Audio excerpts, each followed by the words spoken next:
presenta 24 horas.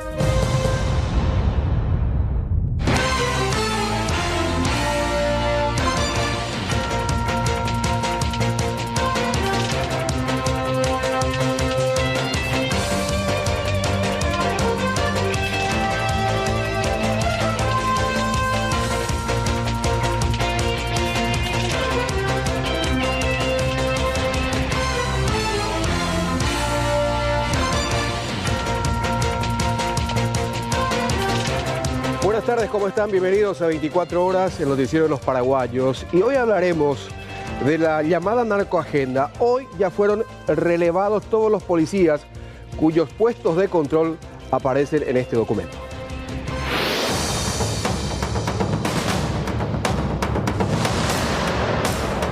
Hemos tomado ya los primeros recaudos, extrayendo al personal que estaba cumpliendo funciones.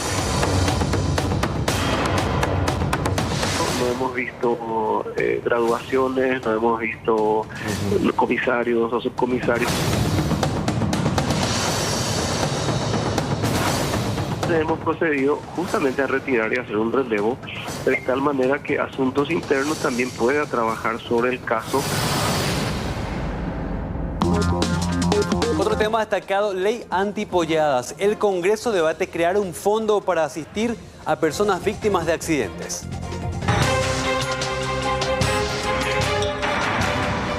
La criminal distribución casi por delivery de las habilitaciones.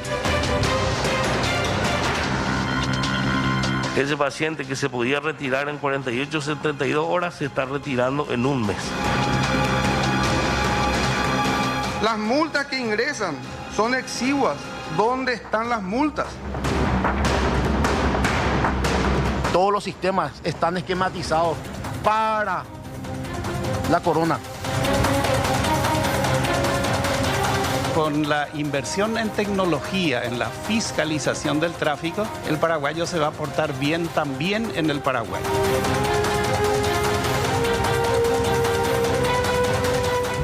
También vamos a hablar del caso de esta docente de San Pedro que fue apuñalada. Las sospechas giran en torno a su ex.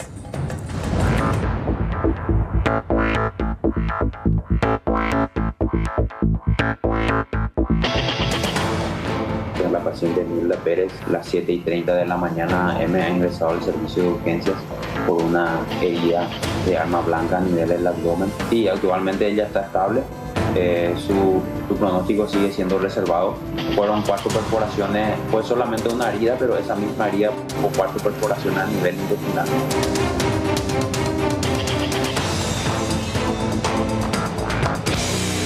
Y hay esperanzas para Carmen, una mujer que se encontraba en estado de abandono y un cáncer avanzado. Ahora ya fue asistida por las autoridades del INCAN.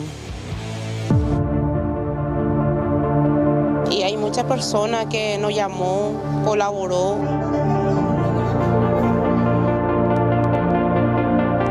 Esta persona tiene una hija que probablemente no le esté asistiendo, entonces evaluaríamos realmente algún tipo penal que atribuirle. Ella se encuentra en un estado de bastante abandono, la parte de su medio interno, ¿verdad? Que es lo que nosotros nos estamos encargando hoy en día de estabilizar. Por ahí hay cosas, cama o cualquier cosa electrodoméstico que se quiera donarle para que cuando ella vuelva, para que tenga esa comodidad, esa señora. Vamos al desarrollo de nuestra primera información. Una mujer fue agredida por su pareja, según dijo, de manera brutal. Todo a causa de un reclamo.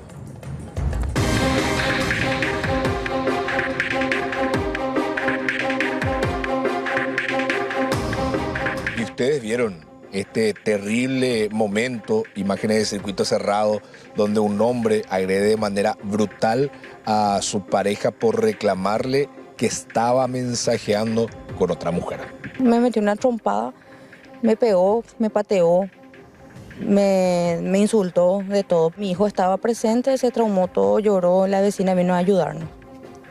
Y ahora, Decía vos que no es la primera vez que ocurre todo esto. No, no es la primera vez, no es la primera vez. Siempre cuando él toma me pega o si no, yo le pregunto algo, me responde con golpe o con grito o con insulto. Siempre, todas las veces. Hace 4 años que le soporto todo estos maltratos. Tengo un ojo morado, él me pegó en ese entonces, fue en su casa. Y me dejó el ojo morado y ahora me rompió la boca. En realidad nunca hice ni una denuncia porque no le quería perjudicar, porque el papá de mi hijo, ¿verdad? A pesar que él me perjudica mucho, a mí me puede hasta matar, ¿verdad? Pero muchas veces le di oportunidades de todo eso, ¿verdad? Pero esta vez ya no puedo más. Esta vez ya no puedo más. Tengo moretones en los brazos, en las piernas, en la cara, en la cabeza, tengo lleno de chichones. ¿Cómo se llama tu ahora expareja? Porque eran todavía pareja hasta el día de ayer. Sí, obviamente, ¿verdad? Jorge Marcelo Ceballos. Y yo no le voy a más dejar pasar esto porque un día esto él me puede matar a mí. Y yo no le voy a más dejar pasar esto porque un día esto él me puede matar a mí. El hecho sucedió enfrente de la vereda de la casa de la mujer y en presencia de su hijo pequeño de tan solo 2 años.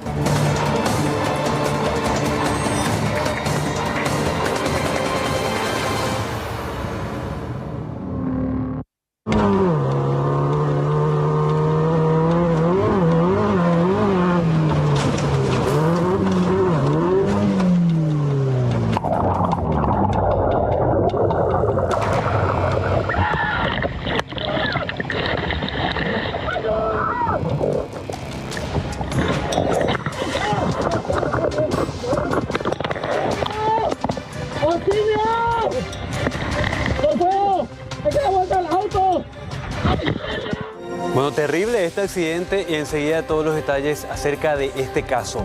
Mientras tanto, nuevamente manifestación de pacientes del INCAN frente a la institución. Reclaman los mismos pedidos de siempre, falta de medicamentos y también largas esperas para acceder a los estudios.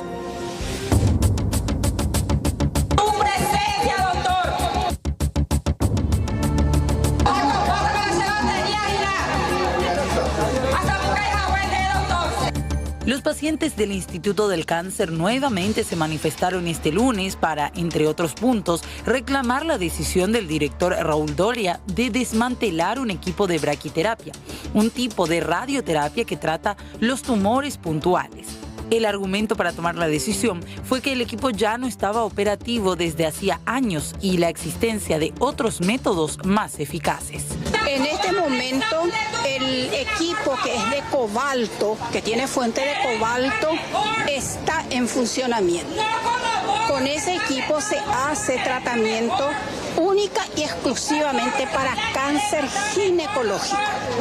En cambio, el otro equipo, cuya fuente es de iridio, se puede utilizar para diversos tipos de cáncer. ¿Por qué Doria desmantela ese equipo? Para meter un tomógrafo. Hay tomógrafo en todas las regionales a nivel país que no funcionan. Entonces, me pregunto yo, si yo hubiera sido la administradora, no me voy a encargar de poner en funcionamiento esos equipos para que puedan satisfacer todas las necesidades antes de traer un nuevo equipo acá en el INCAN, que es una donación. A esto se sumó el eterno reclamo de pacientes que tienen que pasar por una eterna burocracia para recibir sus medicamentos. Denunciaron además que en el hospital les negaron órdenes de estudios a 2 pacientes. Desde Villa Ayes, el paciente a quien le fue negado este estudio. ¿Qué le negaron específicamente? ¿Qué tipo de estudio? El PESCAM, es el estudio el cual le negaron. Él está en tratamiento hace ya 3 años. ¿Qué tipo de cáncer? Es cáncer de páncreas. Es un paciente operado que ya hizo quimioterapia, viene haciendo todo su seguimiento al pie de la letra, como se dice. ¿Por qué le negaron? Y supuestamente porque el nódulo es muy chiquito y supuestamente porque es muy costoso y que esa máquina no va a detectar. Pero digo nomás yo, él está con un médico hace 3 años. quien está haciendo su seguimiento paso a paso. Si su médico ya le dijo, necesito este estudio, es ya por algo, no es un paciente que llegó en la urgencia, un paciente clínico y que de cero va a empezar y no se sabe todavía su situación. Se acerca una paciente también a mí, me dice, amiga, yo soy de Villa Ayes, centellografía, me dicen que tengo que mandar transcribir y que tengo que ser paciente de acá del hospital del INCAN para que me puedan sellar mi orden y dar el convenio para hacerme esto. Pero ¿dónde queda el tema de descentralizar todo esto, de abrir los otros institutos? El presidente se pasa inaugurando hospitales y después al final no hay nada. Tiene que esperar que crezca su nódulo y después para realizar el estudio. Entonces, ¿dónde está la detención precoz? ¿Dónde quedó ese? La detención temprana que cada octubre rosa ellos dicen. ¿En dónde está? ¿En dónde quedó? El grupo mantuvo una reunión con los médicos en busca de mejorar la atención, mientras piden una mayor apertura del director general del INCAN.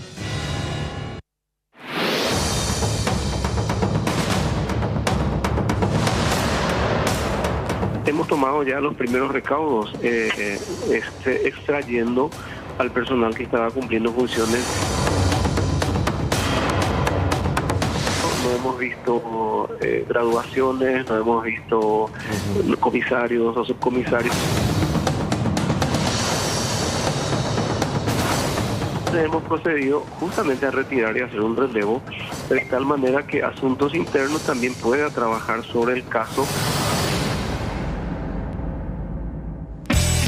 Bueno, y la delincuencia como producto de la marginalidad no es exclusiva aquí de Paraguay, sino que también en otros países. Si no, observen cómo reaccionaron las personas que resultaron ser víctimas de los famosos ladrones domiciliarios. ¿Cuántos casos ya no hemos visto acá en nuestro país, principalmente en zona de Asunción y Central, de los vecinos cansados por ser víctimas de los ladrones domiciliarios? Tanto es así que suelen conformar comisiones vecinales. Pero en este caso, observen bien este video, que es bastante fuerte, por cierto, y que muestra la forma en que los vecinos decidieron, entre comillas, corregir a este considerado ladrón domiciliario que ya los viene afectando desde hace un tiempo importante. Alias Morrón es a quien lo vemos atado allí y a quien, por cierto, le bajaron el pantalón, lo dejaron semidesnudo para poder finalmente castigarlo con latigazos. Prácticamente es como un arreador el que utiliza a este señor para poder golpearlo. Y allí lo escuchamos de fondo gritando, ¿verdad? Pero según lo que explicaban los propios vecinos de este barrio de Corrientes, Argentina, ya están cansados porque lo conocen, incluso lo ven cuando suele ingresar a los patios de las viviendas y alzarse con cosas y perjudicarlo de esta manera. Tanto es así que en las últimas horas lo sorprendieron y esta es la forma en cómo los vecinos de este barrio de Corrientes, Argentina, decidieron hacer justicia por manos propias.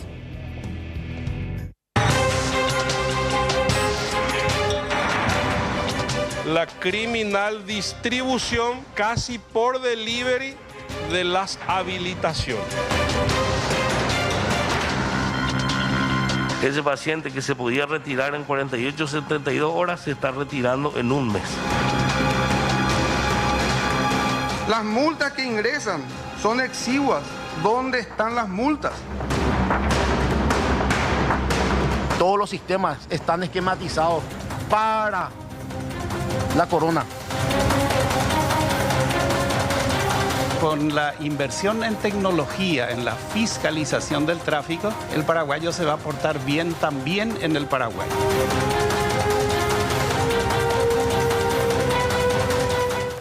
...0985-30-3000 es el número de teléfono habilitado para que puedan enviarnos sus denuncias ciudadanas.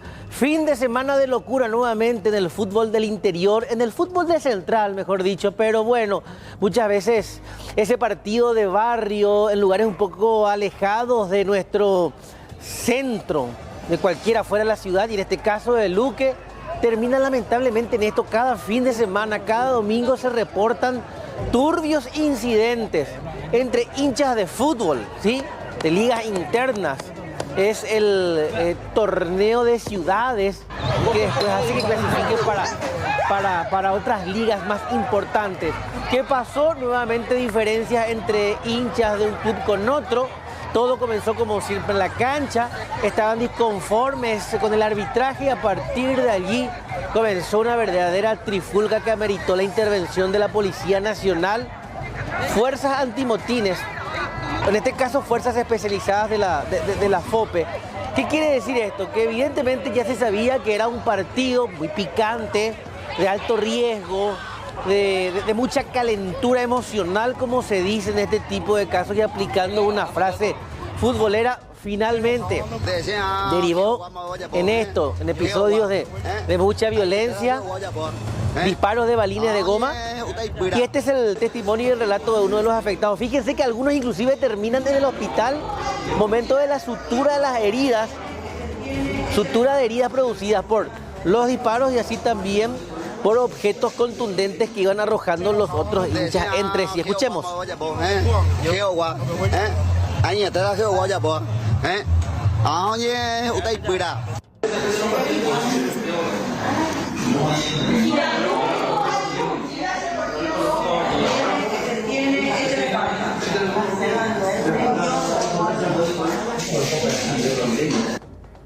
Bueno, esto en Luque, rápidamente vamos a otro partido de la Liga Central y precisamente es Liga Central contra Guarambaré.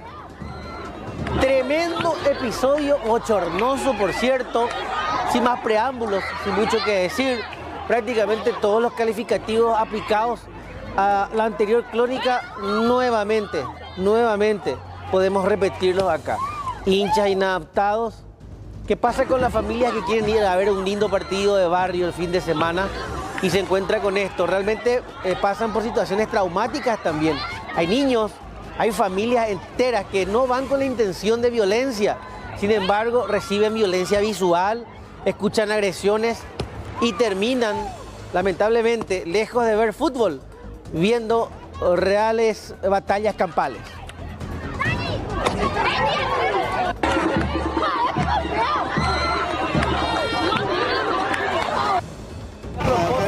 De intolerancia, Avenida Bonpoleski. 12.8 nos dicen muchas veces, si bien ahora la nueva medición de presión arterial es otra un poco más baja. Bueno, 12.8 se aplica para, situaciones muy extremas en donde uno debe tomar la calma y tratar de evitar reacciones muy extremas como estas, por ejemplo. Un roce en el tránsito a lo mejor no tiene por qué terminar en un tremendo moquete. A lo mejor hablando se entiende la gente, pero estas personas, los involucrados, finalmente demostraron intolerancia, no supieron discutir un simple percance. Acá destacar que no hubo víctimas que lamentar, sin embargo, nuevamente deja en evidencia la poca capacidad de diálogo que tenemos entre compatriotas y más aún cuando estamos un poco tensos por el tema del tránsito. Escuchemos. Subite, amigo, no.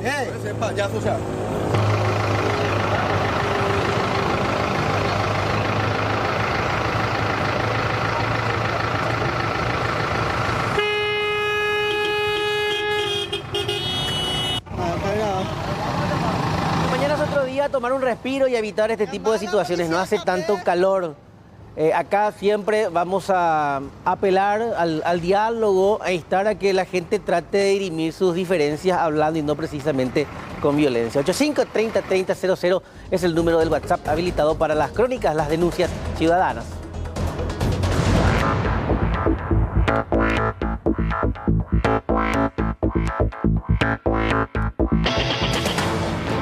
La paciente Nilda Pérez, las 7:30 de la mañana, ha ingresado al servicio de urgencias por una herida de arma blanca a nivel del abdomen y actualmente ella está estable. Su pronóstico sigue siendo reservado. Fueron 4 perforaciones, fue solamente una herida, pero esa misma herida fue 4 perforaciones a nivel intestinal.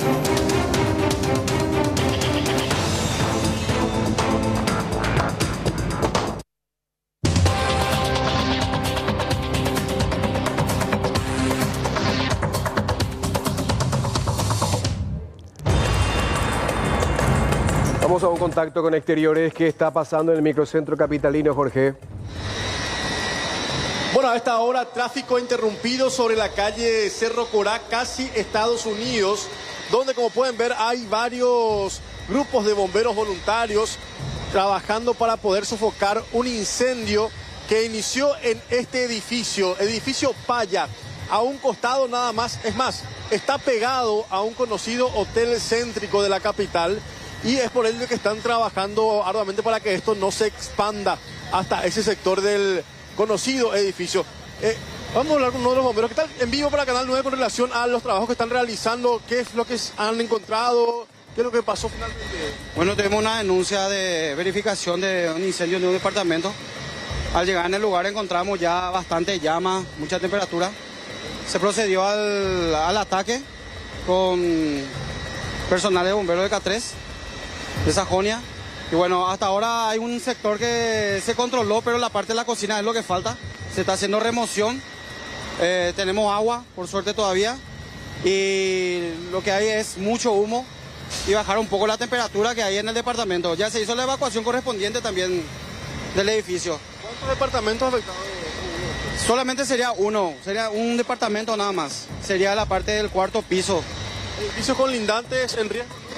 Tienen sistema BIE, pero al parecer no está funcionando. Entonces estamos atacando directamente con nuestros móviles. ¿Su nombre? Álvaro Riveros. Bueno, muchas gracias Álvaro Rivero. Vamos a alejarnos un poquito más, compañero, para poder mostrar lo que es el techo donde ahora mismo están trabajando. Estamos viendo que todavía se puede observar parte de humo. También vemos que están trabajando con linternas especiales debido a que obviamente el edificio tuvo que cortarse el suministro de energía eléctrica.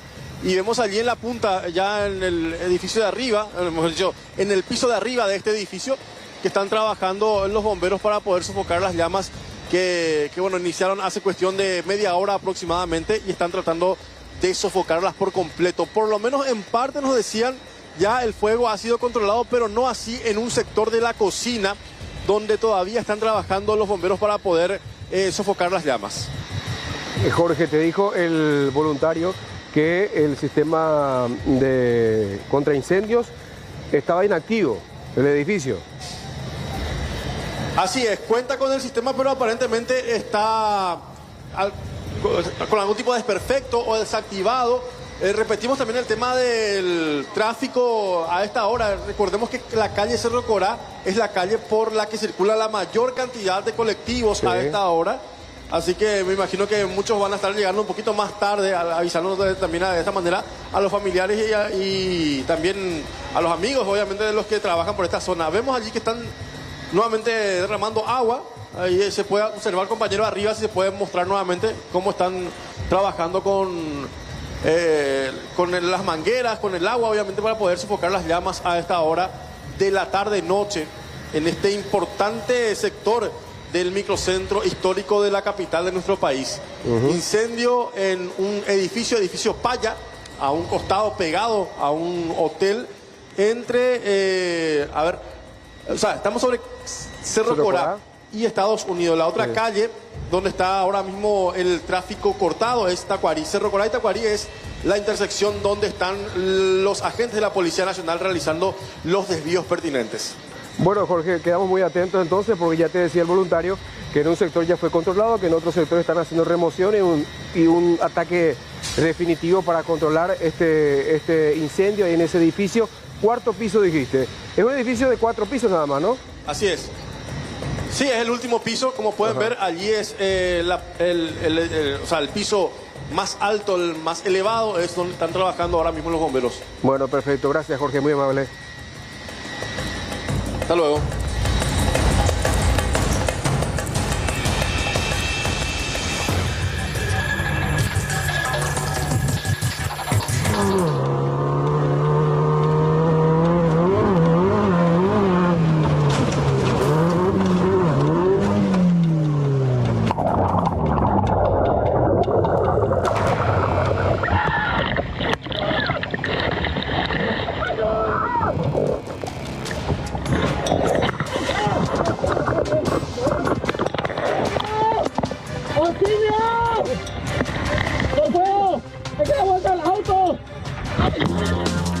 El Congreso Nacional debate en este momento un tema muy sensible para muchas familias, la conocida como Ley Antipolladas. ¿Por qué antipolladas? Porque establece la creación de un fondo para la asistencia a las familias que son víctimas de accidentes de tránsito. Víctimas más allá de quién tiene la culpa, porque gran parte de estos percances obviamente son evitables. Se habla de un fondo que iría directamente a dos instituciones. Por un lado, el Ministerio de Salud Pública y el Bienestar Social para asistir en los hospitales, y por otro lado a la DIVEN, que precisamente es la institución que provee a la ciudadanía en los casos en que se requieran los diferentes tipos de prótesis o también algún tipo de asistencia para recuperar la movilidad en el caso de que los pacientes resulten con lesiones de por vida a las personas lisiadas, por ejemplo. Este proyecto ya genera todo tipo de comentarios. ¿Y por qué? Porque establece una medida posterior, digamos, al tema de los accidentes, en lugar de apostar por el tema de la prevención, de la educación vial. En promedio, dicen las estadísticas, que una familia puede llegar a gastar hasta 80 millones de guaraníes. Y acá tenemos algunos ejemplos. Fíjense esto, compañeros. Infracciones en motos. Avenida Ciudad Ayala, esto corresponde a las 7 de la mañana. Lo mínimo, ¿verdad? Ante el apuro, los motociclistas circulan por nada más y nada menos que las veredas. A ver, una de las infracciones por parte, vamos a autorizar justamente, de los conductores de biciclos, es un deporte nacional en este país. Sí. Cruzar luz roja es algo lamentablemente común, diario, y que no se castiga. Yo te agregaría a esa infracción, meterse por el lado derecho, circular sin luces. También. Delanteras y traseras. O sea, una infinidad de infracciones. Y por supuesto, cuando la moto es para dos personas, van muchas más personas, incluso una familia entera. ¿Cuántas veces nos hemos sorprendido? Y mucho menos pueden llevar niños menores de 12 años. Tampoco hacen caso a esa prohibición. En el interior es peor aún. Sin casco. Sí, en el interior manejan niños. ¿Sí? Y salen en rutas internacionales donde habitualmente ocurren este tipo de percances. Y uno, como decías, Juan, hechos evitables en su mayoría. Están los otros accidentes, que es la situación fortuita en la que uno no puede prever. Totalmente. Y ocurre. Pero lo que vemos en las calles todos los días es totalmente evitable. Y actualmente el conflicto se da en este proyecto de ley debido a que específicamente se encasilla hacia los motociclistas, porque ellos son mayormente los responsables, víctimas o victimarios de este tipo de accidentes. Y les cuento un caso. A mí me pasó este fin de semana, fui víctima de un percance también. Ruta 2, circulaba por el carril izquierdo. En un momento dado, allá gran velocidad, porque era ingresando a la zona de San Bernardino, una moto sin ningún tipo de señalización, sin luces, se pone enfrente. ¿Y qué hago? Para evitar, ingreso a la banquina y al final, al retomar el carril de circulación izquierdo, la motocicleta termina impactando contra el lado de mi acompañante. Felizmente, porque iba un trasganado detrás de esta moto, felizmente esta moto siguió camino, no cayó. ¿Qué iba a pasar? ¿Quién iba a tener la culpa en el caso de que cayeran los dos ocupantes del bicicleta? Vos, porque tenés el vehículo de mayor porte. ¿Quién los iba a asistir? Sí. A la familia eventualmente en caso de un fallecimiento. Por más de que no hayas sido el responsable del accidente, sos vos el culpable. Esa también es la situación penosa en la que nos exponemos todos los conductores. Cuando ocurre un percance, por más que no hayas sido el responsable, asumís vos la responsabilidad. Y peor aún si fallece, terminas pegado a un proceso penal por homicidio. Gravísimo. En este caso, el conductor sin luces, sin espejos retrovisores, sin documentos, sin casco. Logré captar un poquito de ese momento. Compartimos lo que pasaba este sábado.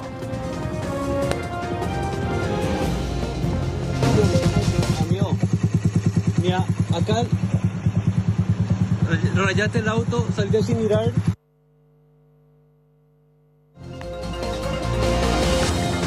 ¿Y ahora? ¿Y después?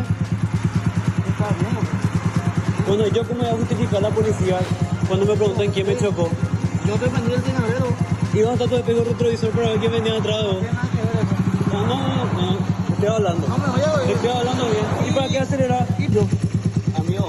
Bueno, ahí está. Mira, el momento en que se daba esta discusión, uno se pone bastante nervioso. Y le preguntaba, ¿por qué no usas el casco? Y acá tengo el casco, tenía en el codo. ¿Y dónde usas el casco? Le pregunto. Y se queda lo simpático es cuando le reclamas el espejo retrovisor. No tiene nada que ver. Entonces los que manejamos vehículos de 4 ruedas vamos a sacar nuestros espejos retrovisores también porque son antiestéticos y no sirven para nada. Bien por la creación del fondo. En sentido, de hecho, el Ministerio de Salud a través del Centro de Emergencias Médicas, hoy la única institución en Asunción que recibe y atiende, se desangra justamente por este tipo de pacientes. Bien, pero por el otro, insistamos también en el cumplimiento, en la exigencia de que estos conductores cumplan con las reglas mínimas de tránsito. ¿Entendió? No hay problema, creemos el fondo, pero también exijamos a estos conductores que migran de la bicicleta a la motocicleta sin ningún tipo de conocimiento. ¿Quién controla si están capacitados o no para poder arrancar un biciclo sin ningún tipo de señalización? Nadie, no hay controles. ¿Por qué no volvamos a un tema bastante polémico? Antes que crear un fondo, en su momento se debatió el seguro obligatorio para todos, para todos. Por supuesto, los motociclistas van a pagar un monto menor, pero de igual manera tendrían que tener, y de esa manera evitarle al Estado también seguir desangrándose. En específico, esta ley conocida como antipolladas atiende justamente esto, la gente que queda con algún tipo de discapacidad. Y tenemos algunas cifras en estas placas para compartir con la gente cuál es la situación actual en cuanto a la cantidad de gente afectada. Diariamente llega hasta el estado de 1 a 4 amputados. Es decir, gente que queda sin brazos, sin piernas debido a este tipo de accidentes. Vamos a ver más datos. Si tenemos esta cantidad diaria, mensualmente se generan 120 personas con este tipo de discapacidad y al año son 1.500 los pacientes afectados. Cada familia... Lisiados. Cada uno llega a gastar un promedio de 80 millones de guaraníes. Un fondo pero altísimo. De ahí a lo que deba cubrir la familia también se financia lastimosamente, como se conoce dentro de esta ley, a través de las polladas. Reciben algún tipo de rehabilitación 91.000 personas al año. Esto genera un gasto tremendo para el Estado, obviamente, que sale del impuesto, del bolsillo de cada uno. Vamos a ver qué dice el proyectista de esta ley que se está estudiando actualmente en el Congreso, que dice, bueno, algo debemos hacer para responder a esta situación que lleva muchísimo dinero al Estado. Hoy, con la prensa que le bautizó a esta ley como ley antipolladas. Le agradezco porque suaviza un poco, porque en principio decían, no, de vuelta queremos subsidiar a los irresponsables, no, lo que hacemos bien tenemos que pagar por lo justo, por los pecadores. No, lo que quiere hacer, primero no queremos estigmatizar a los motocicletas. Sabemos que tenemos problemas de control y cumplimientos de las reglas de tránsito, pero debemos de reconocer la criminal distribución casi por delivery de las habilitaciones. Ese paciente que se podía retirar en 48, 72 horas se está retirando en un mes. Eso también, o sea, una carga importante para todo el sistema de salud, para toda esa familia que padeció, que está sufriendo ese momento de ese accidentado, y para toda la comunidad. Y como decía, viene el diputado, ¿verdad? Ahí vienen el tema de las polladas y todo lo demás. Y eso pues lo que con esta ley se quiere evitar, ¿verdad? Bueno, escuchamos lo que decía el director de DIVEN, una de las instituciones beneficiadas, al igual que el Ministerio de Salud, que estarían recibiendo este dinero si es que se aprueba este proyecto de ley. Ahora, como alternativa, estuvieron ahí los representantes de la caminera, de las direcciones de tránsito de las principales ciudades. Se apuesta, por ejemplo, a el seguro obligatorio que se debe implementar desde hace mucho tiempo, educación vial y, por otro lado, la implementación de más tecnología en los controles en las rutas para evitar este tipo de percances. Es cierto, los controles son muy engorrosos, molestosos, se presta para algún tipo de irregularidad, pero ¿qué hacemos ante este descontrol actualmente? Bueno, también reaccionaron los representantes de las asociaciones de los motoclubes. ¿Qué dicen ellos? Está todo bien, pero ¿quién garantiza el buen uso de este dinero? Y además, ¿qué hacemos con la corrupción en los controles? Multas que ingresan son exiguas. ¿Dónde están las multas? Nosotros queremos saber si es que hay control o si es que no hay control. ¿Quién se queda con el dinero de las multas? Y ustedes quieren recaudar dinero para poder sufragar los gastos que ocurren con estos temas de los accidentes en el Ministerio de Salud, que me parece que está muy bien. Pero nosotros encontramos demasiados problemas de orden técnico dentro de esta ley. Al pretender formar un fondo nacional, ¿quién va a administrar ese fondo? Eso podemos recaudar con las multas, sacando un poco la corrupción de lado, porque no hay que querer tapar el sol con un dedo. Acá lastimosamente todos los sistemas están esquematizados para la corona. En todas las instituciones públicas hay que recaudar y eso hay que sanear, hay que pulir desde ese punto. Porque sí, comentarios no puedo nombrarle, mi querido diputado, funcionarios de entes que son encargados de ejercer los controles. Nosotros tenemos que juntar plata para el fin de semana. O si no, ahora jefe, ahora reubicar lo producido. Así como dice mi estimado diputado. Y nosotros recorremos motociclistas. No hay por qué discriminarle a nadie. Pero en ese campo, esos son de la zona que se le deja pasar. Hoy mismo viniendo de la escuela, llevándole a mi hijo a la escuela, un padre de familia con 3 criaturas en su moto. No se puede permitir eso, mi querido diputado. Bueno, esto se discutió hoy en la audiencia pública. Obviamente esto va a tener que pasar todavía por comisiones y por el Pleno de la Cámara de Diputados. Pero lo que nadie puede negar es que actualmente se dijo justamente en esta audiencia pública que existe una epidemia de accidentes en Paraguay que lastimosamente se sigue multiplicando y deja a cada vez más víctimas. El paraguayo, en un inocente orgullo, dice, cuando me voy al Brasil me porto bien. Pero con la inversión en tecnología, en la fiscalización del tráfico, el paraguayo se va a portar bien también en el Paraguay. Y estas son alternativas pre-siniestro. Bueno, asalto a mano armada y mucha violencia con toma de rehenes. Esto ocurrió en Trinidad, en el departamento de Itapúa. Un comerciante y su familia fueron víctimas de este violento ataque.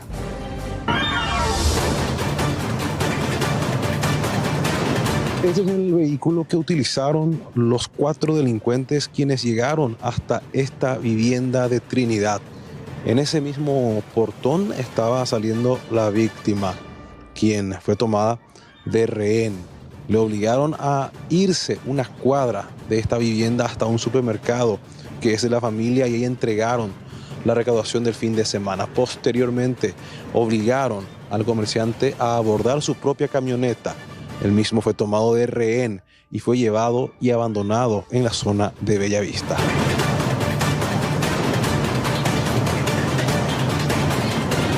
Lastimosamente es la tercera vez, pero esta vez ya es un poco más agresivo lo que vinieron.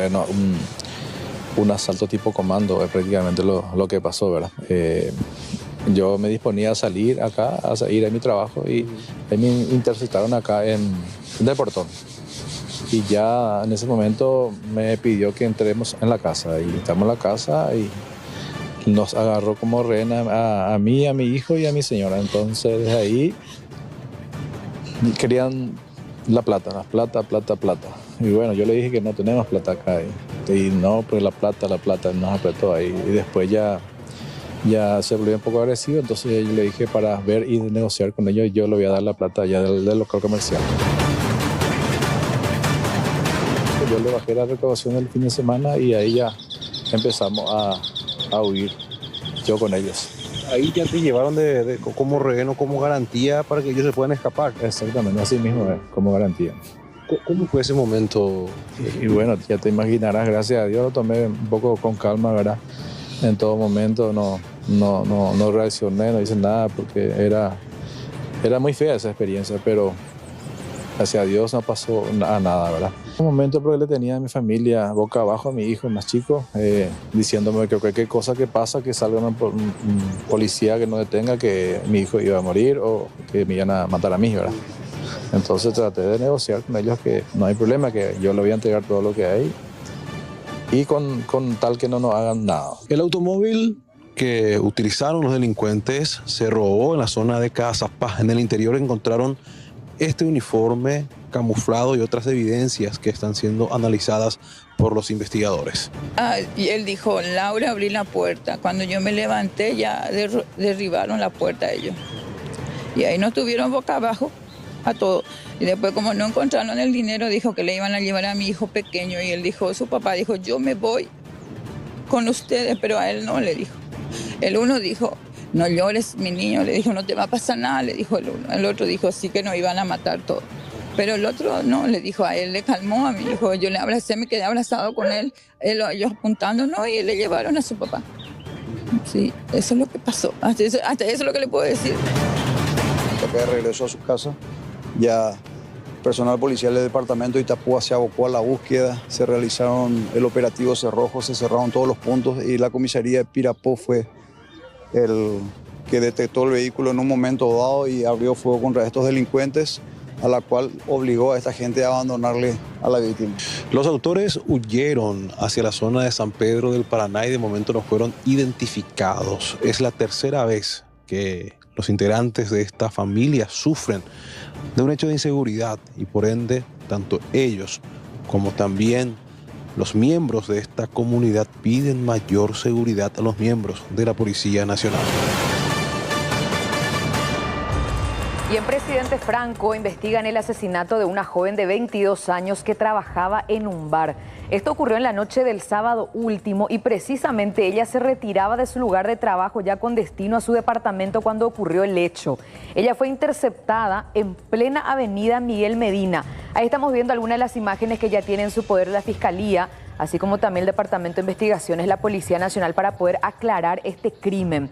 Porque de momento se sospecha, o una de las principales hipótesis es que supuestamente se trató de un asesinato con fines de robo, pero acá no cierra mucho esa posibilidad atendiendo a lo siguiente. Si bien se llevaron su celular, no se descarta que haya sido más bien a modo de confundir, porque no se llevaron otras sus pertenencias, tampoco la motocicleta en la que ella se encontraba a bordo, e incluso porque el disparo que ella recibió por la espalda se dio en pleno movimiento.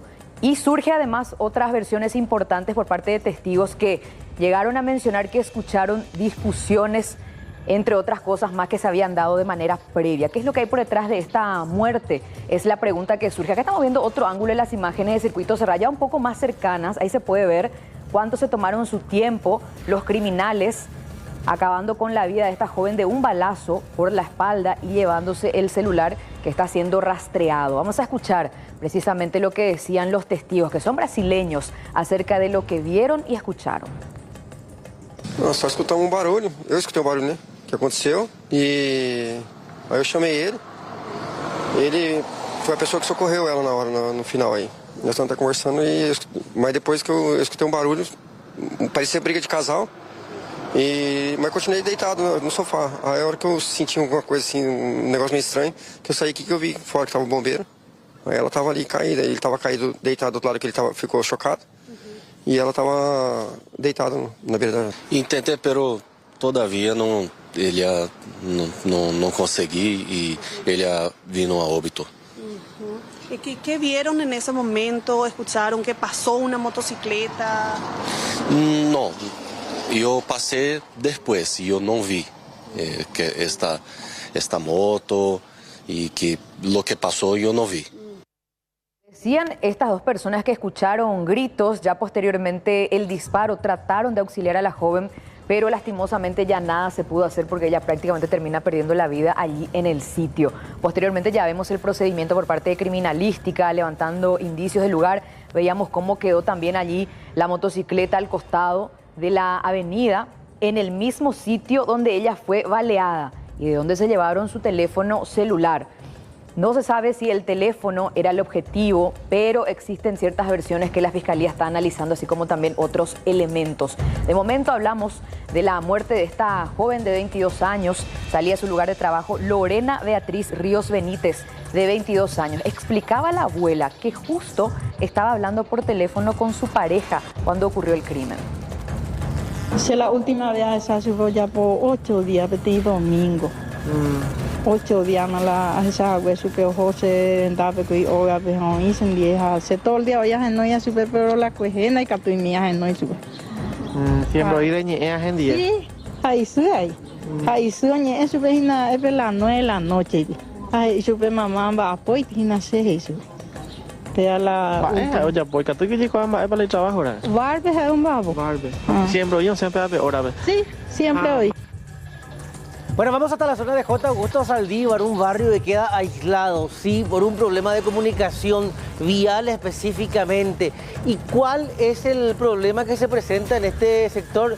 Primeramente, ante la oscuridad de la noche, la dificultad de poder observar, sí, observar, y nosotros apenas podemos hacerlo también viendo estas imágenes, un puente prácticamente imperceptible en horas de la noche. O sea, visualmente, uno que tenga ciertas dificultades, y no solamente dificultades, al no verse, uno puede terminar cayendo al vacío porque es tal la precariedad de ese paso de madera, precario, mal construido, que finalmente puede hacer que cualquiera sucumba y termina cayendo al vacío por esta situación muy extrema. Esto es de noche.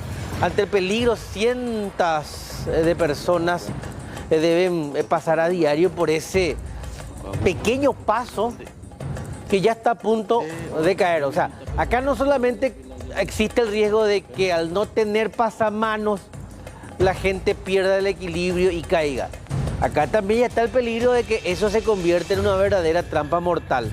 Así, diariamente madres, niños, ambas comunidades que son unidas por este puente deben de pasar principalmente para llegar a sus puntos de actividades. Pero hay una familia en específico que sufre de las consecuencias porque hay personas con discapacidad también viviendo en esa casa, una de las afectadas por el paso, que ni siquiera pueden seguir su trayecto normalmente para llegar a los lugares en donde reciben tratamientos médicos por una condición prácticamente relacionada a lo impasable de este puente. Me fui a pedir ayuda al intendente y no se puede hablar con el intendente. Yo pedí una audiencia con él y me dice que no, que tenía que armar mi comisión. Y me pidió solamente 20 personas, pero acá no estamos 20 personas y somos 4 casas nomás. Yo tengo la obligación de procurar, ¿verdad? Acá tenemos 3 personas discapacitadas en silla de ruedas y cuando hay urgencia no podemos salir.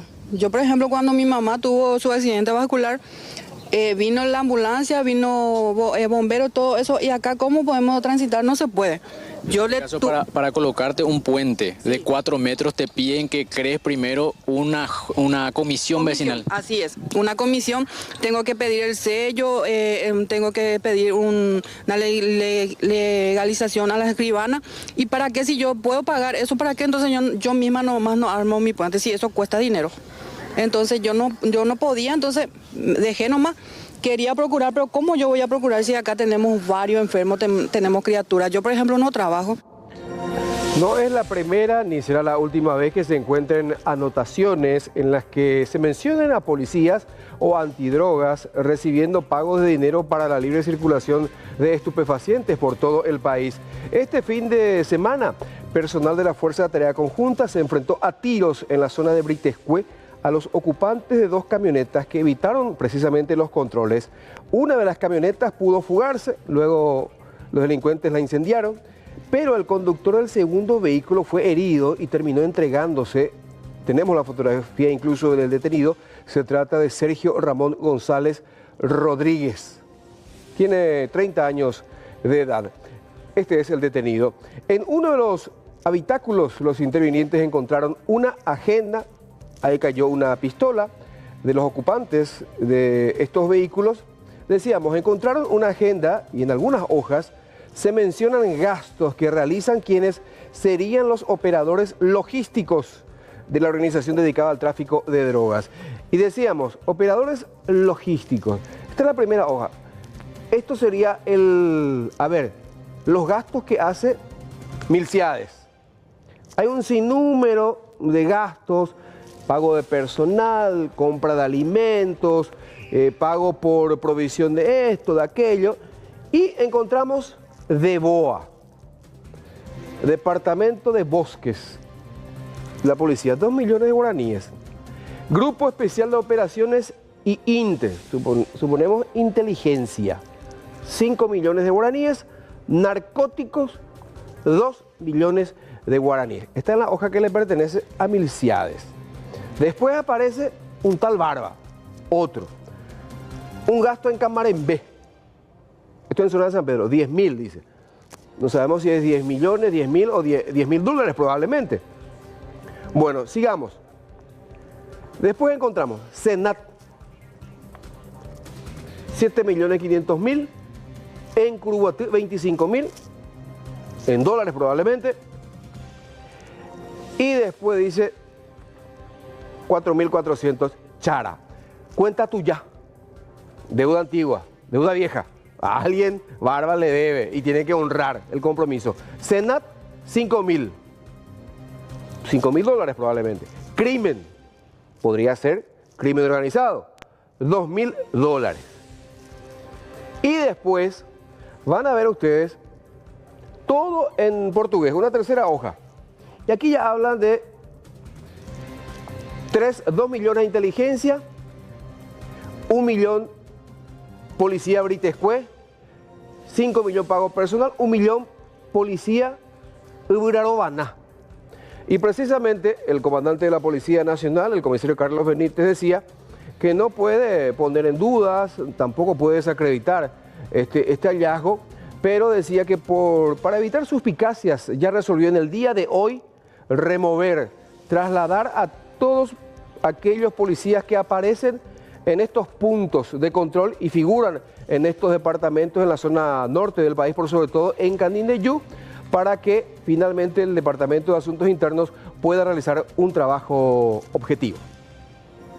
Hemos tomado ya los primeros recaudos, extrayendo al personal que estaba cumpliendo funciones en los sitios mencionados, porque en la mayoría de lo que hemos visto, no hemos visto graduaciones, no hemos visto comisarios o subcomisarios, pero hemos visto sitios o departamentos. Entonces hemos procedido justamente a retirar y hacer un relevo, de tal manera que Asuntos Internos también pueda trabajar sobre el caso y también sacar a esas personas del lugar donde estaban trabajando, de tal manera que abriendo un trabajo investigativo no se pueda pensar de que permaneciendo en el lugar puedan distorsionar el curso de la investigación, que no haya ningún tipo de influencia. O sea, ¿esa determinación se adoptó hoy, comisario? Sí, así mismo Aníbal, así mismo. Bueno, hoy se dispuso entonces el relevo, el cambio, el traslado de todo ese personal policial apostado, por sobre todo en el departamento de Canindeyú. Y a juzgar por la zona donde se produjo este intercambio de disparos, este tiroteo entre ocupantes de estos dos vehículos e integrantes de la Fuerza de Tarea Conjunta, Britescue, se presume que esta gente pertenecería al equipo logístico de Felipe Santiago Riveros Acosta, o Acosta Riveros, más conocido como Macho, uno de los delincuentes más buscados aquí en nuestro país. Dice un refrán que cuando se trata de los hijos, uno vendería hasta el alma. En esta historia, la siguiente familia comienza ofreciendo la venta de su casa. Jorge Escurra nos cuenta por qué. Adelante.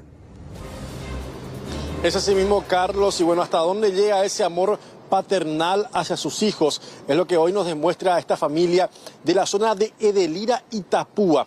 Hablamos de una señorita, una adolescente de 17 años, quien padece de un extraño tipo de leucemia, muy agresivo y que está lastimosamente acabando de a poco con su vida, según lo expresado por el propio padre, quien desesperado pide a las autoridades algún tipo de asistencia porque se trata de la vida de la persona que les hace feliz, decía él, y que le da sentido prácticamente a sus vidas. Es la única hija mujer que tiene esta pareja de Edelira Itapúa, y se trata de Miriam Luján Anaí, quien se encuentra actualmente internada en el hospital del IPS y necesita de suma urgencia este medicamento de nombre Inotuzumab. Inotuzumab es el nombre de este medicamento para inmunoterapia. El padre nos explicó mejor la situación que están viviendo y hablamos con él el día de hoy. Se trata del señor Ramón Maidana Mendoza, quien incluso con lágrimas decía que quiere que su hija siga viviendo. Con este rebrote de la enfermedad, ya los doctores recomiendan que el procedimiento sea no con la quimioterapia, porque definitivamente es muy agresiva, es muy fuerte la enfermedad, entonces ellos recomiendan inmunoterapia. Y para este procedimiento médico, acá el Instituto de Previsión Social nos cuenta con los reactivos, con los insumos médicos correspondientes.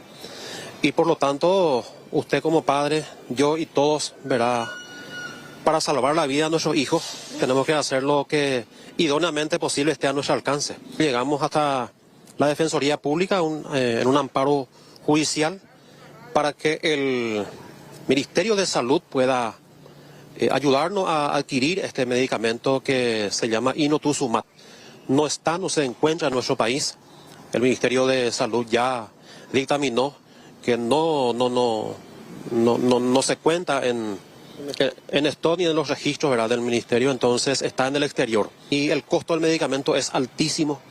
Traducido a la cotización de nuestra moneda sale muchos millones. Ponemos a disposición, a la venta, todo cuanto tengamos de valores, de nuestra única casa, de los enseres, de todo.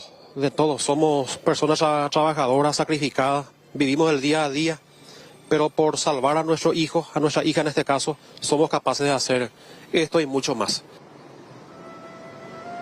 Bueno, y finalmente estos padres deciden ahora mismo vender su casa, vender su vehículo y todo lo que tengan en su interior a modo de por lo menos conseguir parte de lo que necesitan para comprar este medicamento que, según nos comentaba y según también ha posteado en sus redes sociales, superan los 700 millones de guaraníes para esta medicación que precisa de manera urgente esta adolescente de 17 años, quien ya incluso decía al padre se encuentra en muy grave estado y que está aguardando solamente esta medicación que, repito, superaría los 700 millones de guaraníes.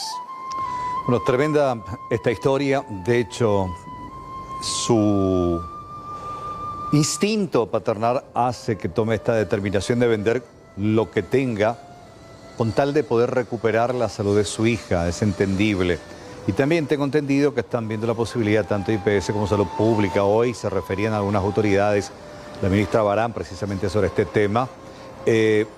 No hay una respuesta inmediata, pero sí, por lo menos ya el tema llegó a oídos de las autoridades. Ojalá se pueda destrabar y conseguir ese medicamento para asistir a esta adolescente que quiere seguir viviendo y que es motivo de vivir de sus padres.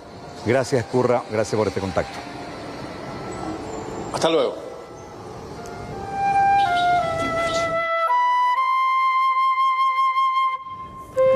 Y médicos del IPS están prácticamente en pie de guerra y hablan de una huelga de manera inminente. Y esto debido a que el Consejo de Administración de la Previsional todavía no emite la resolución que cambia el sistema de trabajo en cuanto a cantidad de horas en las guardias y también al monto que se destina a estas guardias. Vamos a hacer un comparativo de lo que ellos están denunciando actualmente.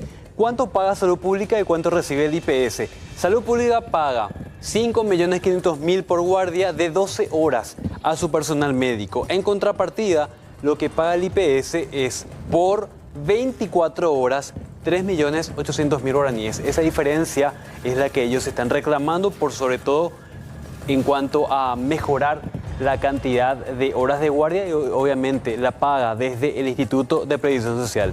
Este miércoles se movilizan. El sábado, de no existir una respuesta del Consejo de Administración, ya se estaría decidiendo la huelga de los médicos del IPS. Nosotros como médicos desde un principio estamos diciendo que no estamos a favor de la huelga. La huelga es la última medida, es una medida extrema. Nunca hicimos huelga en la pandemia, nunca hicimos huelga en Viernes Santo, nunca hicimos nada. Pero nos están obligando a hacer una medida de fuerza. Lastimosamente vamos a llegar y esto va a ser una huelga general a todo nivel de IPS. Y eso va a parar todo en todo el IPS. ¿Brazos caídos? No, brazos caídos no, huelga general. Huelga general. ¿Se va a garantizar siempre la atención de urgencia? Según la ley está garantizado los servicios básicos, todos los servicios de urgencia, de estudios diagnósticos de urgencia, ningún procedimiento de programado se va a realizar, ni consultorio. Ahora, doctor, de parte de las autoridades del IPS, ninguna respuesta tampoco de la autoridad del gobierno. Nosotros necesitamos solamente que el Consejo saque la resolución esta semana que dice que la implementación de la huelga, la implementación de la ley 7137 va a ser iniciada a partir del 1 de agosto, como está en la grilla que presentaron los directores. Si ellos presentan esta semana, no va a haber ninguna medida de fuerza. Seguimos informando acá en el noticiero de los paraguayos y hablemos a continuación de este feminicidio en grado de tentativa que se investiga en el distrito de Lima, departamento de San Pedro. La víctima, una docente de 42 años, y esto ocurrió en horas de la noche del domingo último. Ella estaba compartiendo con su pareja en un surtidor de la mencionada localidad cuando en un momento dado, según la denuncia, se dirigió hasta el baño. A la salida fue interceptada por un hombre y ella fue apuñalada a la altura del abdomen. Según lo que se hizo constar en la denuncia, se trataría de su expareja. Ella está hospitalizada todavía en el Hospital General de Santa Rosa de la Guaraú en estado delicado. Está en esta observación, según lo que ya nos adelantaron, y es ella, Nilda Pérez Jara, de 42 años, docente de General Resquín, un distrito muy cercano a la ciudad de Lima, en el departamento de San Pedro. Ahora, con respecto acerca del sospechoso, se trata de un docente también, su expareja, quien ejerce la docencia en la misma localidad que ella. Estamos viendo su identidad, Nelson Ramón Espínola. Este hombre, que aparentemente, según la denuncia, no acepta el fin de la relación, sería el que se acercó atendiendo a la información que manejaba sobre la ubicación de la mujer y decidió apuñalarla. Ella tuvo importantes lesiones internas como consecuencia de este apuñalamiento. Y vamos a escuchar precisamente lo que decía el doctor Roberto González, director del hospital donde ella se encuentra internada, acerca de su estado actual.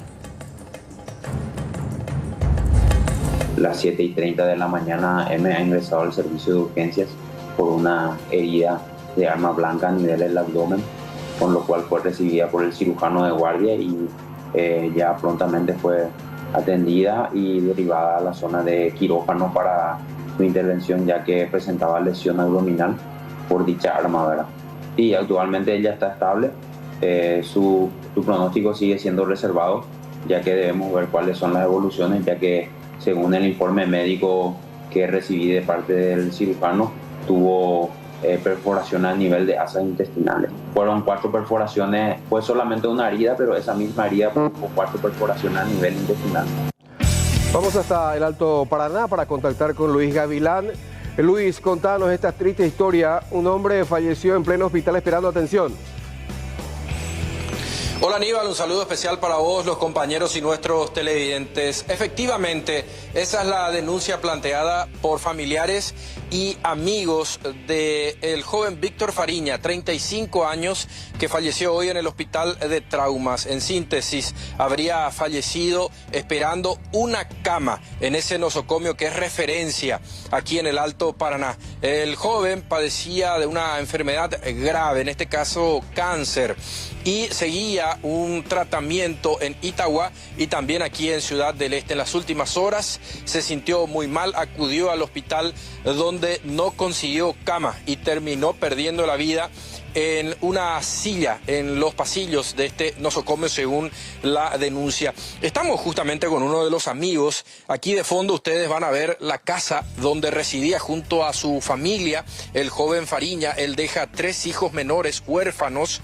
Él se llama Carlos, en este caso Jara. Gracias por atendernos. Están ustedes indignados justamente porque falta de todo en los hospitales de nuestro país, y en este caso tu amigo falleció esperando una cama. Buenas noches. Buenas noches, así mismo es. En realidad, él acudió a mí pidiendo justamente ayuda solidaria, debido a que yo trabajo en la capilla acá del barrio y nos conocíamos a través del deporte, a través de justamente de las actividades, torneo que yo realizaba enfrente de la capilla, y él, en un intento ya desesperado por seguir su tratamiento y por salvar su vida, él acudió a mí, me pidió ayuda, y eso fue, yo le dije, bueno, Víctor, yo te pido permiso para poder publicar tu situación, lo que vos estás viviendo, y él me dijo, Carlito, esta es mi realidad, yo quiero que publique, yo quiero que vengan las autoridades a verme, que me lleven, porque los doctores me dijeron que en Paraguay yo ya no tengo solución. Eso fue lo que él me dijo. Entonces yo le dije, yo te planteo, mi amigo, que podamos publicar en las redes y que entonces el mundo se haga eco de tu situación, porque los doctores le dijeron a su esposa que en Paraguay ya no tenía solución. Entonces prácticamente él ya sabía de su condición, y gracias a Dios y gracias a la solidaridad del pueblo paraguayo y de los compatriotas que están en otros países, justamente, ¿verdad? Qué ironía, porque ellos salieron buscando también mejores oportunidades, y los compatriotas de otros que están en otros países también se solidarizaron con él, y le llegaron varios donativos, víveres, le llegaron regalos a sus hijos, porque él quería y estaba muy preocupado por sus hijos. Entonces ese fue el inicio de todo este calvario que él vivió en estos últimos tiempos, ¿verdad? Y bueno, la detonante es esa falta de cama, porque él fue con un intenso dolor. Él pidió auxilio en ese nosocomio para poder estar en un lugar donde la atención iba a ser mucho mejor que una silla o una camilla de los pasillos. Totalmente, si es que no le iban a dar una cama digna en sus últimos tiempos de vida, se hubiese quedado acá en su casa donde él tenía su colchón. Él quería venir a su casa porque él estaba llorando de dolor en el lugar, y nadie merece morir así. Una persona de bien, trabajadora, una persona que tiene sus hijos, ese es el Paraguay que nosotros queremos realmente. Yo no le culpo a los doctores, ni a los licenciados, ni enfermeros, porque ellos hacen lo que pueden. Ellos están ahí haciendo lo que ellos pueden hacer con los escasos recursos que hay. En realidad falta política seria para la salud. Realmente el gobierno debe tomar esto como una prioridad, porque no solo Víctor es uno solo. A mí me tocó ver en ese tiempo en el que estuve en el hospital a gente llorando, gimiendo, a familiares suplicando por un 2.000 para comprar jeringa. Es una realidad que estamos viviendo y que ya se va a ir colapsando cada vez más si es que no se implementan políticas realmente serias en cuanto a salud.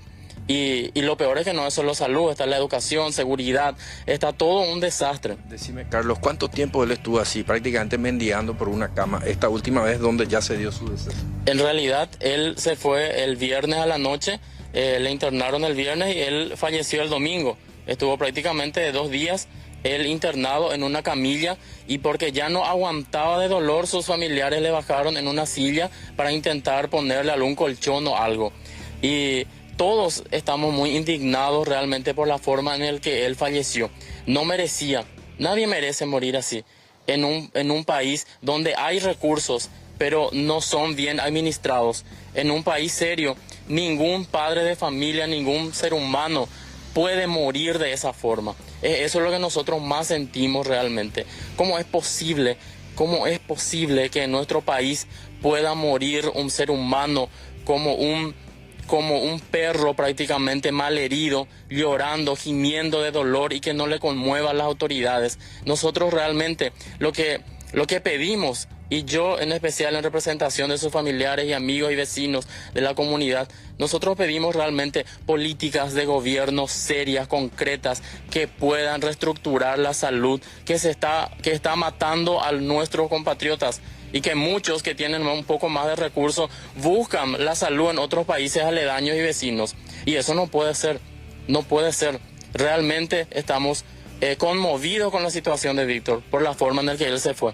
Gracias, Carlos. Amigo, estamos en el kilómetro 10 de fondo. La vivienda del joven José murió a los 35 años. Estuvo 48 horas en esa camilla. Los familiares le pusieron en una silla donde terminó perdiendo la vida. Tristemente, porque deja 3 hijos menores de edad huérfanos. Nosotros ubicados, para tener referencia, en el kilómetro 10, lado a Carega, unos 3.500 metros aproximadamente de la ruta PI-02 Aníbal. Para cerrar nomás, Luis, hablaban desde el Hospital del Trauma de Ciudad del Este de un tratamiento ya paliativo para este joven de 35 años debido a que la enfermedad ya estaba muy avanzada.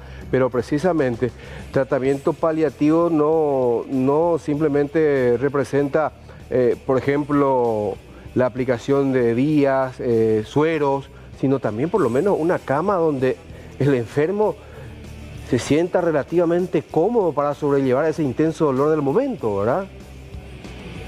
Totalmente, y justamente de eso habla el comunicado que emitieron, no sé si tenemos brevemente en pantalla para cerrar, desde la 10ª región sanitaria en relación al paciente. Dice que ingresó al pabellón de traumas el día viernes por la tarde-noche presentando un dolor intenso. Contaba con el diagnóstico de leucemia en estado terminal avanzado y se encontraba bajo tratamiento paliativo con un historial de atención en el Hospital Nacional de Itagua y en el Hospital de Clínicas. Supuestamente ingresó a sala de reanimación donde permaneció bajo vigilancia médica. Se le administró morfina para aliviar dolor y recibió transfusión de sangre, dice parte de este comunicado emanado de la propia 10ª región sanitaria en representación del Ministerio de Salud, Aníbal. Bueno, pero tiene toda la razón el amigo, esta persona que estuvo hablando contigo, de indignarse, porque ninguna persona tiene el derecho de morir de esa manera como lo hizo, estando en un hospital donde por lo menos le hubieran dado una cama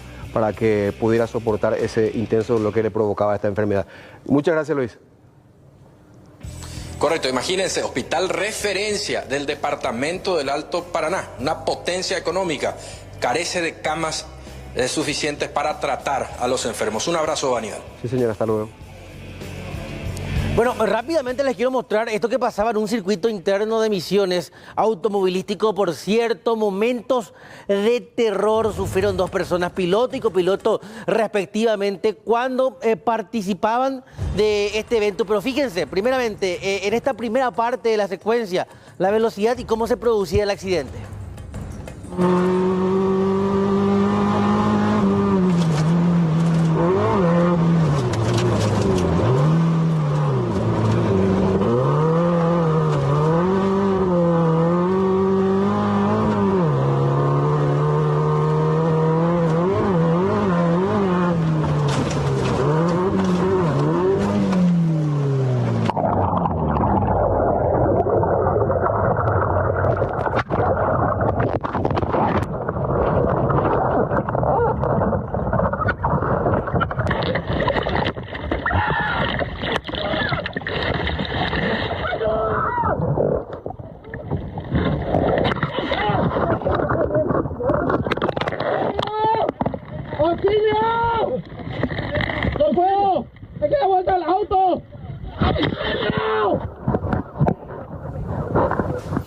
Fueron gritos desesperados, velocidad extrema. Sí, es un circuito peligroso, es un deporte extremo.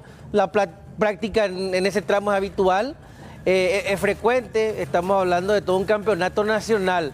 Ahora bien, de milagro les decía yo, se salvaron porque sí, efectivamente eso pasó y así eran rescatados.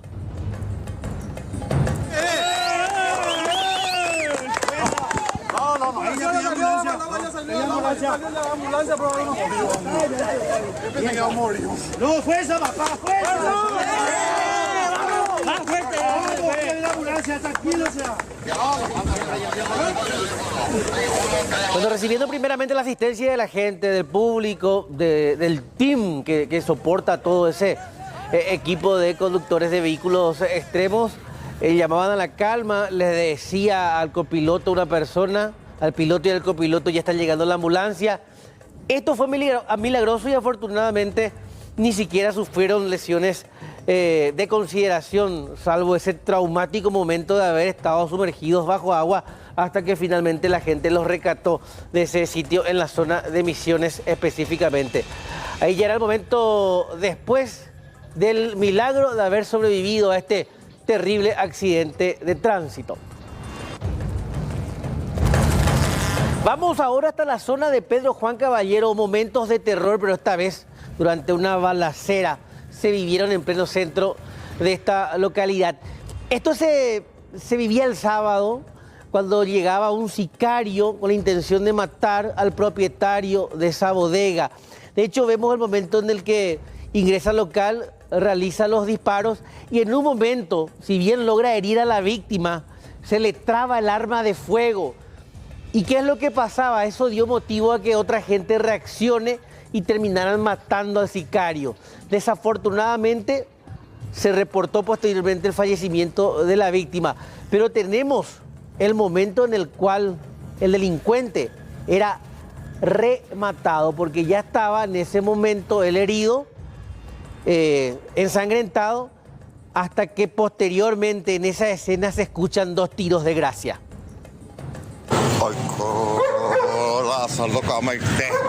A ver, 24 rồi thì sẽ chịu cả còn chỉ có một cặp phụ nữ ta sẽ chịu cả còn là vì ta chịu cả là vì ta.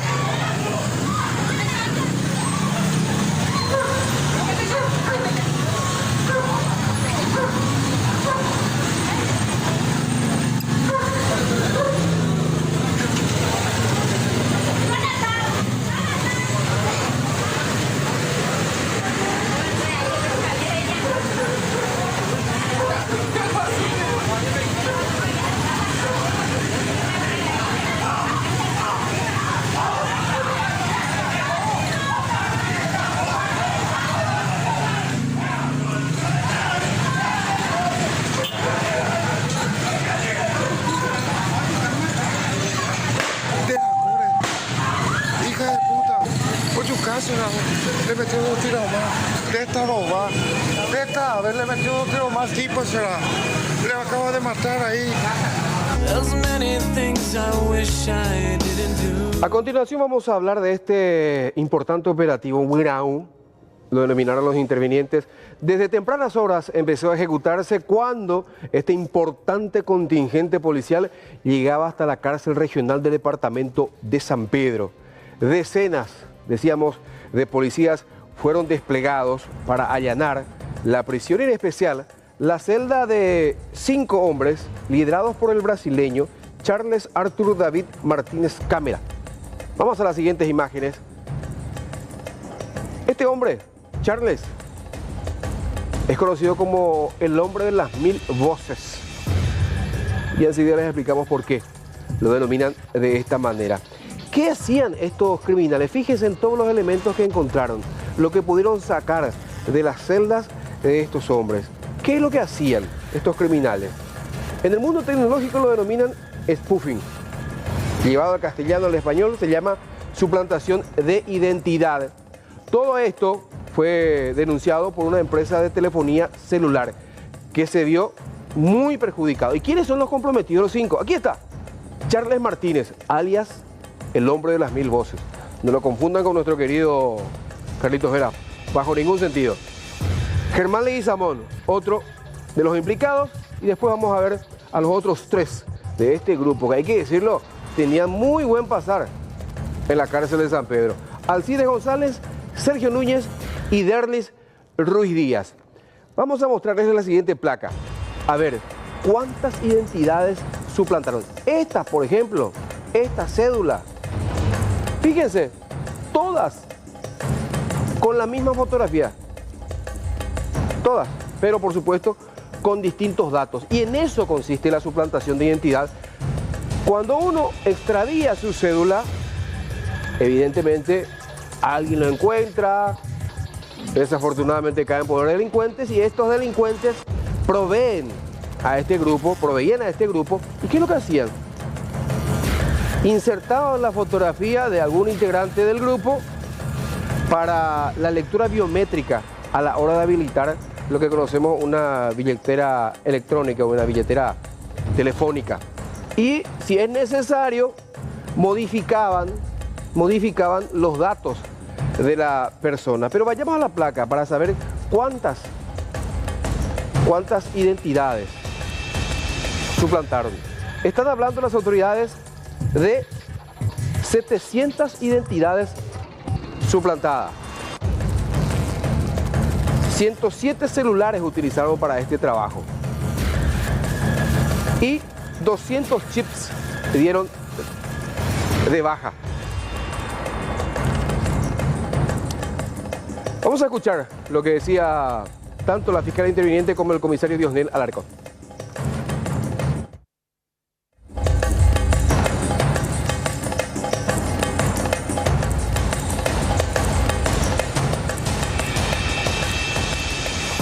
Sí debían coincidir con el nombre, pero el resto no existe un control aleatorio ni con el registro o con identificaciones. Entonces, ¿qué hacía el PPL con sus datos? Y utilizaba nombre y número de cédula de un ciudadano y los demás datos como fecha de nacimiento ya de otro ciudadano. Por eso es que estamos hablando de abuso de identidad y estamos teniendo a la fecha más de 700 personas o 700 identidades utilizadas para este tipo de estafas. También se puede pensar o se sospecha, fiscal, de la complicidad de los funcionarios penitenciarios en este caso. No se descarta absolutamente nada. Lo que sí podemos afirmar es de que ellos no actúan solos, no pueden actuar solos si están privados de libertad. Y esto genera un dinero importante, estamos hablando de aproximadamente 200 chips por semana que se están dando de baja por este tipo de defraudaciones que producen un perjuicio patrimonial de aproximadamente 500 millones semanales para las telefonías. Hoy la modalidad de medios de pago electrónico es suficiente para mover dinero desde un teléfono celular hasta inclusive ir ahí enfrente del lugar donde están para retirar de los puntos de venta. En esta investigación lo que hacían era generaban estas billeteras y si había dinero pasaban a otra cuenta básica. Esas cuentas básicas también eran creadas por ellos. Y si necesitan retirar dinero físico, ahí sí utilizaban a personas que ellos conocían que estaban fuera de la penitenciaria. También, comisario. Eso es un trabajo que vamos a hacer porque todo tiene trazabilidad. El dinero que se mueve de manera electrónica, felizmente hoy tenemos trazabilidad. Ustedes, volvamos al tema. Fíjense, todo el refrigerador que tenían en sus celdas, muy buen pasar, y por supuesto tenían todo un laboratorio ellos para trabajar con los celulares, para poder alterar los documentos de identidad que le llegaban desde el exterior, por supuesto a través de sus cómplices. Esto obviamente, como esto las autoridades penitenciarias no sabían, no estaban al tanto. Por eso es que ahora hay una intervención, va a ser removido el director de la cárcel regional de San Pedro y por supuesto los 5 van a ser trasladados. De hecho ya lo hicieron, ya fueron traídos hasta la cárcel de máxima seguridad de Emboscada, donde no van a tener comunicación con nadie. Ya hay determinaciones administrativas que el Ministerio de Justicia a partir de ahora va a ir tomando. Primero, en cuanto a la remisión de estas personas privadas de libertad a otro lugar de reclusión y también el cambio de la dirección de la Penitenciaría Regional de San Pedro. Se ordena también una ahora complementaria, una intervención de la Penitenciaría de San Pedro, administrativa, para relevar y tener todos los elementos administrativos que sean necesarios para internamente ir tomando otro tipo de decisiones. Bueno, tenemos en carpeta 2 perfiles, todavía no quiero aventurarme a definir el nombre. Tenemos primero conversaciones con estos 2 perfiles para ir definiendo eso. Ministro, pero cambiando a los presos del lugar de reclusión no terminaría la cuestión. Aparentemente sigue el acceso a teléfonos celulares a las penitenciarías. Para estos perfiles sí cambiaría la situación porque estamos hablando de remitirlos a nuestro pabellón de régimen cerrado especial donde los mecanismos de control y el régimen de reclusión es totalmente distinto al actual. Estamos hablando de justamente altos perfiles y ellos van a están siendo remitidos justamente a Martín Mendoza.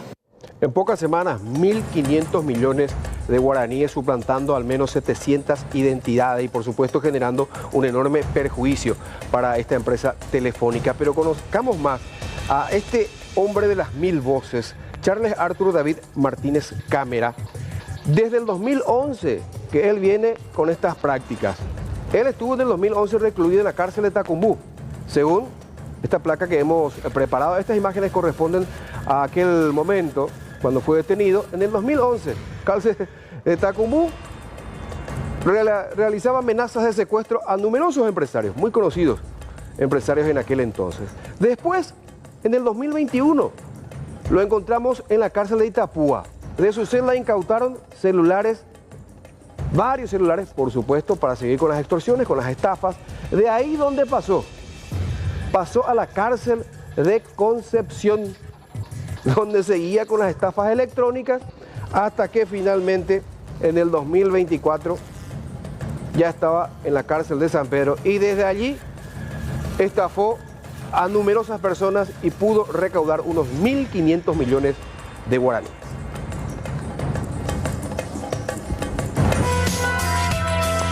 Carmen Núñez, la mujer que vivía prácticamente en condiciones infrahumanas, totalmente abandonada, con un tumor en la mama y que fue auxiliada gracias al SNT, bueno, ya se encuentra internada en el Instituto del Cáncer. Los médicos están estabilizando su salud mientras aguardan los resultados de los estudios que le realizaron para saber si el tumor que tiene es benigno o maligno y actuar en base a eso.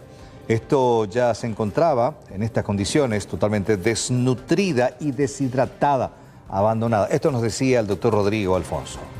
Ella se encuentra en un estado de bastante abandono, la parte de su medio interno, ¿verdad? Que es lo que nosotros nos estamos encargando hoy en día de estabilizar.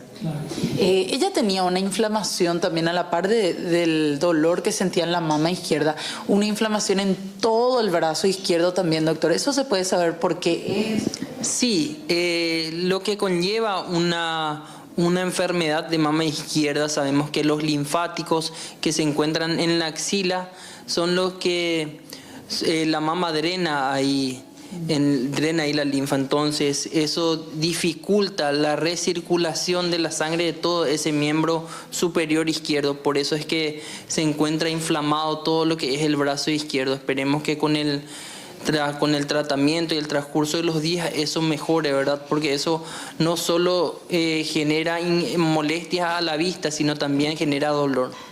Ella ahora mismo está en posibilidad de recuperar esa parte de su cuerpo, o cuál es la previsión que ustedes están haciendo, doctor. Una vez que tengamos una biopsia, un diagnóstico patológico de esa lesión, se puede comenzar a hablar del futuro del tratamiento de eso. Mientras tanto, es un poco difícil hablar de tratamiento. 18.2 la temperatura a estas horas en Ciudad Capital. El cielo está totalmente despejado.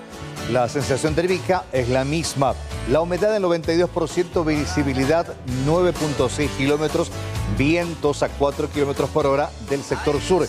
¿Qué nos dice el extendido para mañana? Martes, parcialmente nublado, 18 de mínima, 31 de máxima. Para el miércoles, 20 de mínima, 32 de máxima. Y para el jueves, 19 de mínima, 32 de máxima, cielo parcialmente nublado. Buenas noches. 24 horas.